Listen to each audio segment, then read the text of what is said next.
Ojumo, good morning. Iba Olodumare, glory be to the Most High.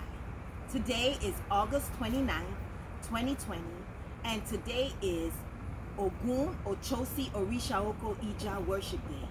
And as always, we have to be so grateful for waking up in the morning, seeing a glorious new day. Hold your Ori with both hands and say thank you, Olodumare, for everything. Because remember, gratitude is the altitude that leads you to success. This morning, let's administer prayer for the one that loves to have a clean environment, the one that loves to be tidy, the one that loves organization, the one that walks with cleanliness.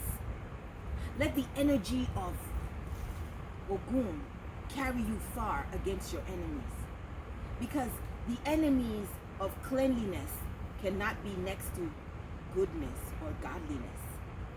Remember, when one is clean, good energy flows. Wealth comes to live with you. Blessings travel with you. Clean up that house.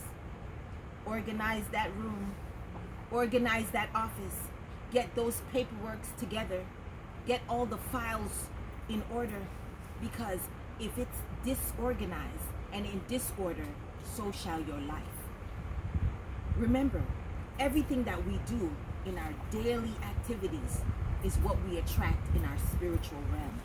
So if you're clean, blessings are yours. If you're dirty, you need to clean. So with that being said, I pray for you balance, cleanliness, goodness, joy, self-love, and always great elevation all the days of your life. Ase Ireo.